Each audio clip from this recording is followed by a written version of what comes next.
ओंकार निर्गुण व ब्रह्म का अभिवादन है।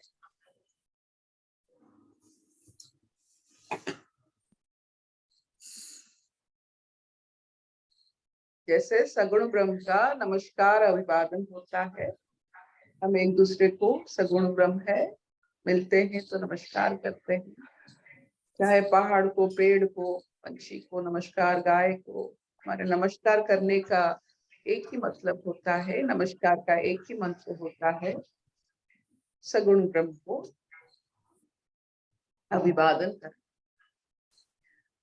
निर्गुण ब्रह्म की ये जो अभिवादन ओंकार नाद होता है, मुझे हर समय इसके आविष्कार में आश्चर्य होता है। कौन ऐसा है जो ऐसा सोच सकता? आज तक इतने साल हो गए, एक नया शब्द उत्पत्ति करने के हम लायक ना बने। एक रचना, एक शब्द, एक झंकार, एक कुछ भी नहीं बना। लेकिन लगता है इतने शब्द है, लेकिन अपना कौन सा है? हमने कौन सा शब्द नया सृष्टि किया है जो मानव समाज के लिए, जो मानव मन के लिए प्रेरणादायी, उच्च हो, सूर्य आलोक के समान आलोकित हो। इतने शब्दों में भी शब्द चयन करने की हमारे अंदर शक्ति नहीं है कि अच्छा हम तो कुछ नहीं बना पाए, चलो इन शब्दों को चयन करके इसी को ही व्यवहार करते हैं। Making our own dictionary, making our own word diary, कि हम इन शब्दों को ही व्यवहार करेंगे।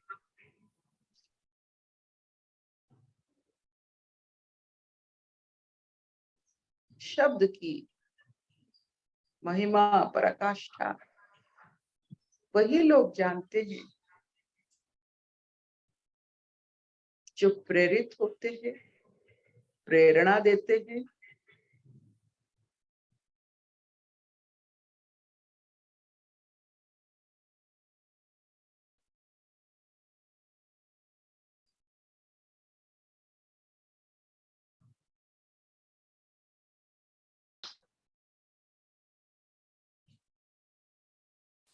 तो आज सुनते हैं स्वागता जी से और एक पहलू ब्रह्मवाद।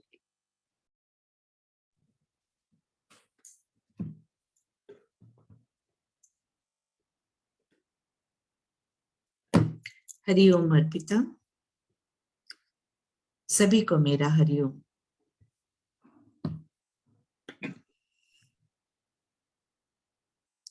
आज पढ़ेंगे कठोपनिषद द्वितीय अध्याय का प्रथम वल्ली द्वितीय श्लोक। जो स्वभाव से ही बाह्य अनात्म दर्शन है, वही आत्मदर्शन के प्रतिबंध की कारण रूपा अविद्या है, क्योंकि वह उस आत्मदर्शन के प्रतिकूल है। इसके सिवा अविद्या से दिखलाई देने वाली दृष्ट और अदृष्ट बाह्य भागों में जो तृष्णा है, उन अविद्या और तृष्णा दोनों ही में जिनका आत्मदर्शन प्रतिबद्ध हो रहा है, वे अविवेकी और विवेकी का अंतर। पराच कामान अनुयन्ति बाला स्त्री मृत्योर्यन्ति वितस्तस्य पाशम् अथ धीरा अमृतत्वं विदित्वा ध्रुवं ध्रुवेष्विह न प्रार्थयन्ते। अर्थात अल्पज्ञ पुरुष बाह्य भोगों के पीछे लगा रहता है, वे मृत्यु के सर्वत्र फैले हुए पाश में पड़ते हैं, किंतु विवेकी पुरुष अमरत्व को ध्रुव यानी निश्चल जानकर संसार के अनित्य पदार्थों में से किसी की इच्छा नहीं करते। बाल मंदमती पुरुष पराक बाह्य कामनाओं का, काम्य विषयों का ही अनुगमन यानी पीछा किया करते हैं। इसी कारण से वे अविद्या, काम और कर्म के समुदाय रूप मृत्यु के वितत विस्तीर्ण सर्वत्र व्याप्त पाश में पड़ते हैं, जिससे जीव पाशित होता है, बांधा जाता है, उस देहेंद्रिय आदि के संयोग रूप पाश में पड़ते हैं। अर्थात निरंतर जन्म, मरण, जरा और रोग आदि बहुत से अनर्थ समूह को प्राप्त होते हैं।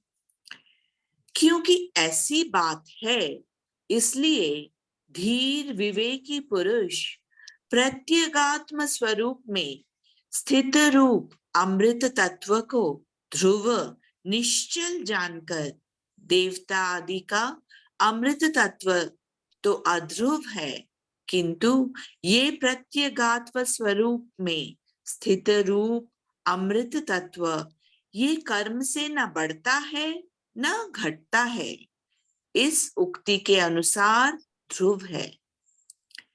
इस प्रकार के अमृत तत्व को कुटस्थ और अविचाल्य जानकर वे ब्राह्मण यानी ब्रह्मवेत्ता लोग इस अनर्थ प्राय संसार के संपूर्ण अध्रुव अनित्य पदार्थों में से किसी की इच्छा नहीं करते, क्योंकि वे सब तो प्रत्यगात्म के दर्शन के विरोधी ही है।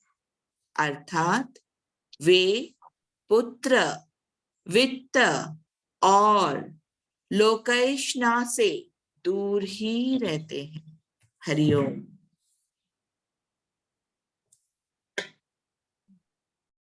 ये आज की जो आपने कथा पढ़ी स्वागता जी, इसमें बहुत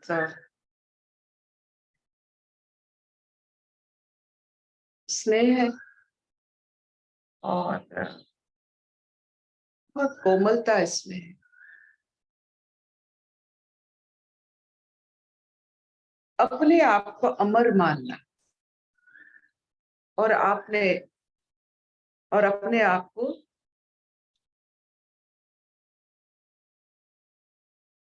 मृत्यु प्राप्ति की अंश मानना, अपने आप को जो अमर मान सकते,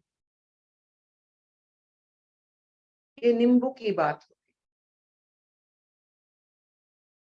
होगी। नींबू कितना निचोड़ना चाहिए, जो जानते हैं कि ये अमर रास्ता है, ये रास्ता खत्म नहीं होने वाला, ये अनुभव, ये चेतना अनंत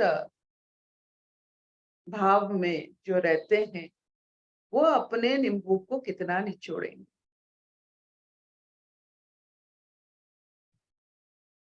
जो मानते हैं कि ये ये स्वल्प दिन का जीवन है, वो नींबू बहुत जल्दी निचोड़ देते हैं। बस एक ही जीवन है, उससे निचोड़ के पूरा अनुभव करते हैं।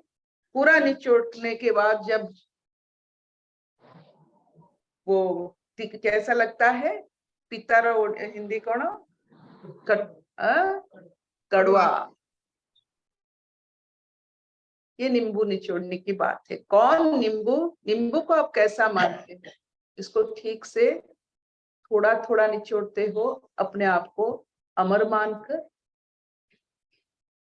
या अपने आप को मृत्यु से जोड़कर नींबू पूरा निचोड़ देते हो एक ही जीवन में? यह आपकी विद्या अविद्या, विवेक अविवेक की सूचना देती। तो आज की जो कथा स्नेहपूर्ण कथा है, हे अमरत्व भाव में रहने वाले चेतना, ये मृत्यु रूपी फांस में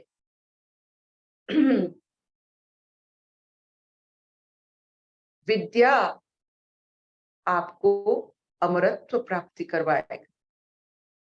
अविद्या के बल इतना है कि ये चारों तरफ फैला हुआ फांस, मृत्यु रूपी फांस, जिससे रोग जरा और मृत्यु का तांडव शुरू होता है, उससे केवल आपकी आत्मबोध ही आपको उससे मुक्ति देगा।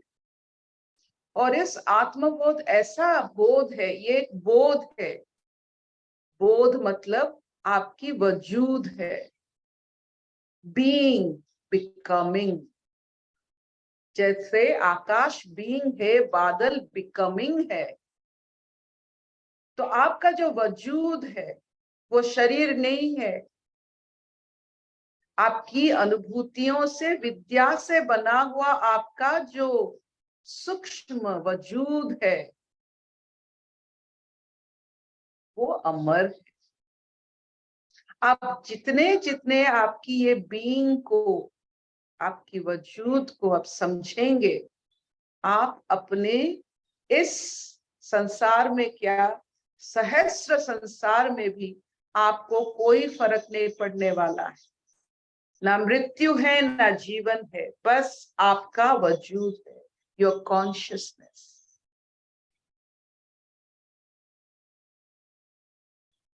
यही विद्या है, यही ध्रुव है, यही नित्य है,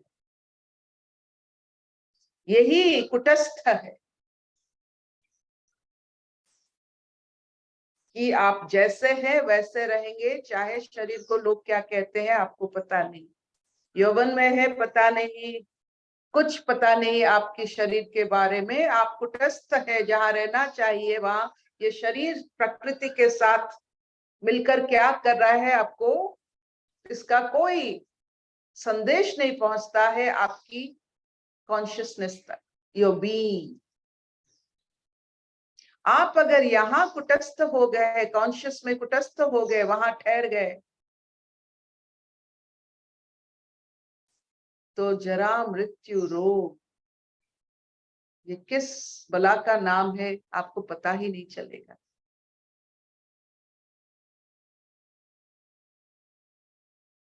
तो आपकी जो अनुभूतियां हैं, वो अनुभूतियां को आप ये अनुभूति को आप क्या मानते हैं, ये सबसे बड़ी बात होती है। आपकी अनुभूति की आप कितना उसका मायने देते हैं, उसका वजन कितना है आपके जीवन में, आपकी अनुभूतियों का। अगर उसका 4 पैसा का मोल है तो अपनी अनुभूति का मापदंड बढ़ाइए।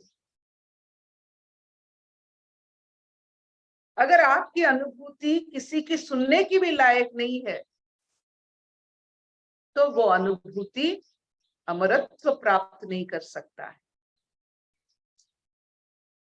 जो अनुभूति दूसरों की अनुभूति को बदल सकता है और ठहर सकता है, उनके अनुभूति जहन में घुल सकता है, उनकी अमृत्यु तक उसको ले सकता है, वो अनुभूतियां आप में कितनी है। If you are conscious, you can make someone conscious. आप धनी हो तो आप किसी को दान दे सकते हो,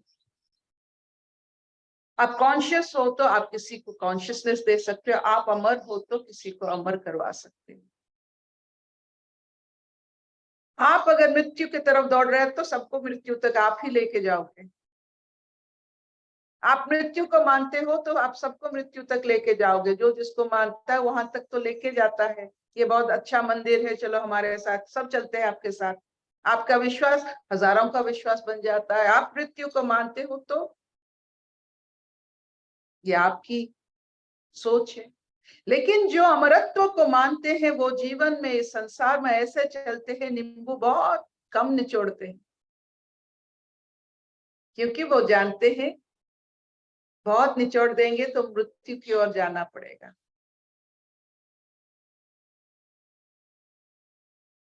इतना कम व्यवहार करते हैं अपने शरीर, मन, अपनी सांस, अपनी इंद्रियों को इतना कम व्यवहार करते हैं, आप समझ नहीं पाओगे। ये नींबू निचोड़ने की बात है।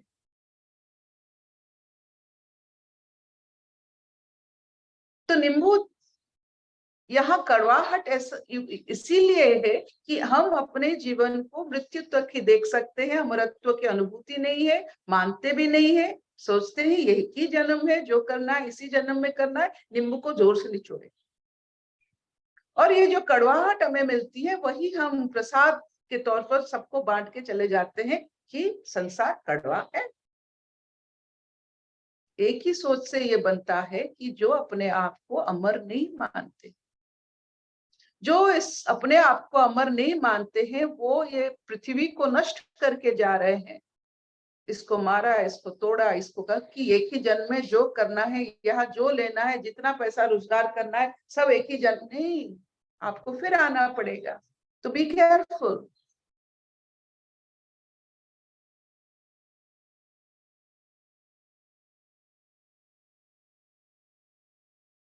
सबसे बड़ी बात है, आज जब मैं शुरू की थी, एक शब्द हमने अभी तक अपना नहीं बना पाए। तो यहाँ इतना भरपूर देना नहीं पड़ता है। इसका ये संसार में देना नहीं पड़ता है, इतना भरपूर है। तो जब हम कुछ देने के लायक नहीं है, कि जरूरत नहीं है प्रकृति को लेने का, इतना अनुभूति, इतना इतना जो क्या कहते हैं, जो जो जो लालच, लेने का लालच क्यों है, जब देना ही कुछ नहीं पड़ता है।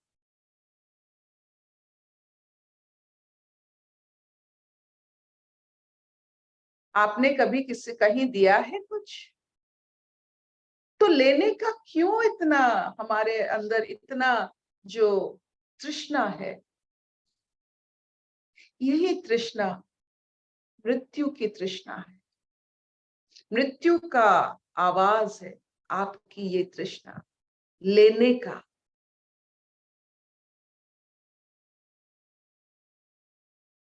जितना आप लेने के लिए निकलोगे, अपना बंधन में पड़ते पड़ते मृत्यु तक जाओगे।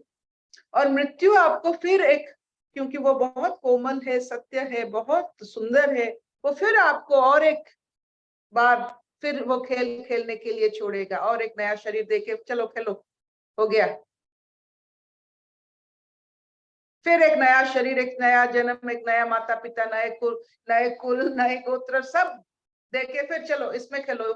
उस टर्फ में नहीं खेल पाए, कुछ होगा शायद, इतना कोमल होता है, चलो इस टर्फ में खेलो, इस कुल में खेलो। फिर आप शुरू करते हो, हम शुरू करते हैं अपने आप को फिर मृत्यु अभिमुखी करके अपना जीवन चलाते हैं। कभी अपने अमरत्व को अनुभूति नहीं किया, कभी सोचा ही नहीं कि कुछ मृत्यु ही नहीं है, यहाँ थे, यहाँ रहेंगे, यहाँ रहने वाले। तो हम ऐसे खाते हैं कि कल नहीं खाने वाले हैं। तो इतना हम लेते हैं जो हम कभी दे नहीं पाते हैं। तो देते हैं कैसे देते हैं? अविद्या के माध्यम से प्रकृति को सौंपते हैं अपनी अविद्या। देते क्या है? अविद्या। कहते का क्या है? अविद्या। क्योंकि मृत्युमुखी है, तो मृत्युमुखी तो सच्चाई नहीं है, अमरत्व तो सच्चाई है। तो बात क्या करते हैं? अविद्या। लक्ष्य अगर मृत्यु है, अविद्या अपना कांड है।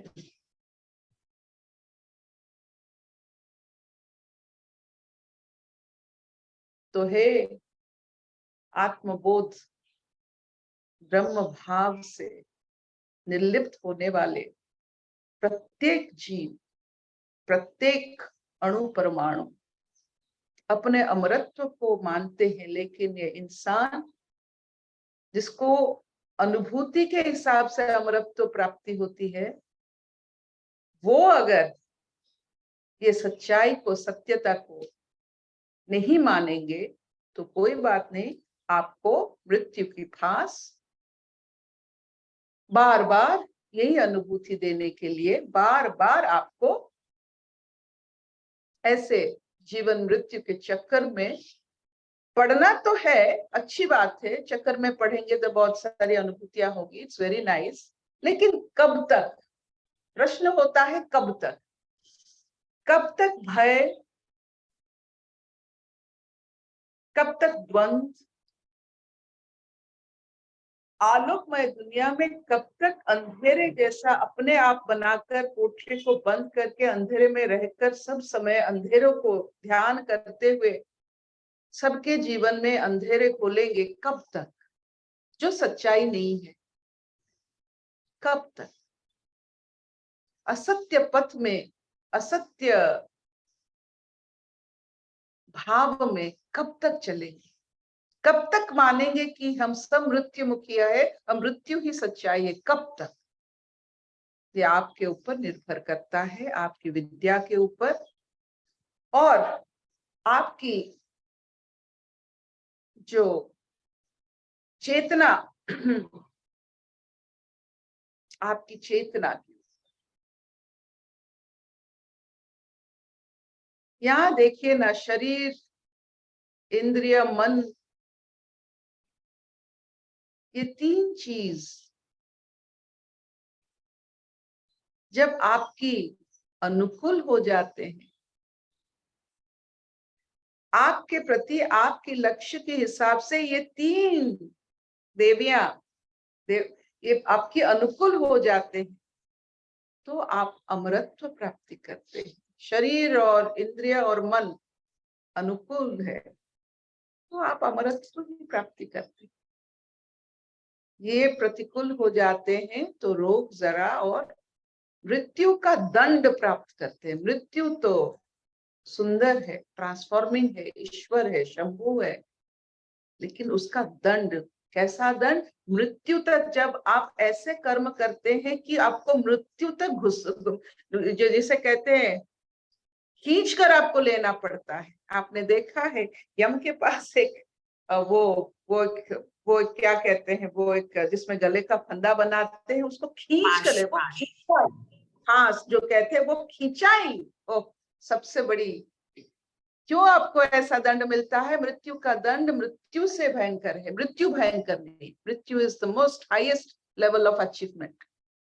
संसार में कितने सारे नोबेल प्राइज होते हैं, सबसे बड़ा प्राइज होता है मृत्यु।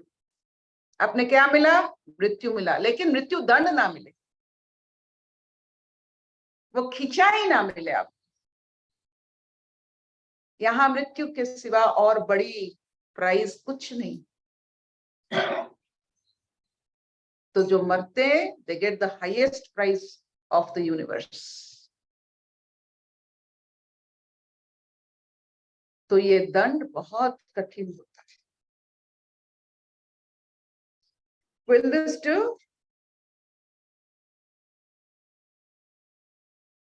बहुत बढ़िया बताया, बहुत बढ़िया, मजा आ गया।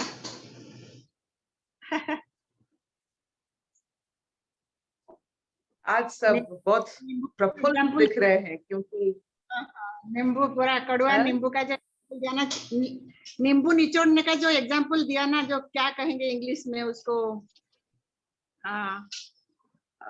जो उपमा क्या है, एनालॉजी। वो बहुत बहुत नींबू चिपुड़ी में पिता। यही होता है, लोग समझते हैं कि एक ही जन्म में, चलो निचोड़ दे सब। अरे रखकर खाओ, बहुत आगे, मतलब यह तो निरंतर रहना है। जो अपने आप को मानते हैं, मुझे सबसे अच्छा लगता है वो सब दोषी जो दोष करते हैं, सबके मन को बिगाड़ते हैं, वो सोचते हैं कि अच्छा ठीक है, कोई बात नहीं, मृत्यु के बाद मैं मर जाऊंगी तो तब तो तेरा पीछा छोड़ दूंगी। तो मरना जैसे ब्लैक बोर्ड हो गया, उसे डस्टर मानते हो। चलो सब जितने हमने अपना उल्टे सीधे कर्म किए, सब मृत्यु जैसे उसे साफ कर देगा। कुछ नहीं साफ करने वाला है, मृत्यु साफ नहीं करता है। नेवर थिंक मृत्यु is a duster which is going to clean everything what you have done in this world. Rather मृत्यु इज एन अकाउंटेंट। आपने देखा होगा चित्रगुप्त को। चित्रगुप्त जो मृत्यु का भाई है, संबंधी है, अपनी अकाउंट्स बड़े क्लियरली मेंटेन करता है। तो मृत्यु को कभी डस्टर नहीं मानना कि चलो जितने जो हमने जो किया है वो मृत्यु के साथ वो सब साफ हो जाता है, तो मुझसे छुटकारा पा जाती है। नहीं, होता नहीं है ऐसा। कोई किसी के मृत्यु से छुटकारा नहीं पाता है। Be careful.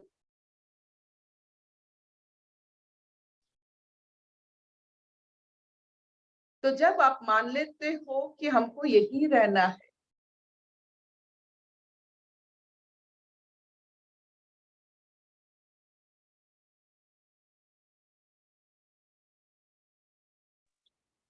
तो कैसे चलो?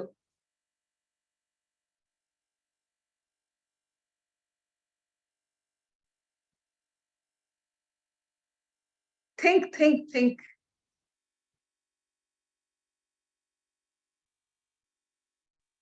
असतो मा सद्गमय तमसो मा ज्योतिर्गमय अमृतंगमय सर्वे सुखिनः सन्तु सर्वे सन्तु निरामय सर्वे सन्तु मा कश्चित् दुःखं भवेत्।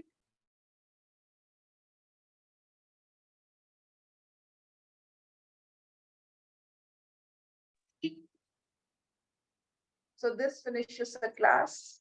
Thank you so much for listening to it. सब अमर रहे। नींबू थोड़ा देख के निचोड़िएगा, आप ही का नींबू है, दूसरा का नींबू आप नहीं निचोड़ सकते हैं। कोशिश मत करना किसी और की नींबू निचोड़ने के लिए, होता नहीं है कभी। नाइस, वेरी नाइस, बहुत अच्छा।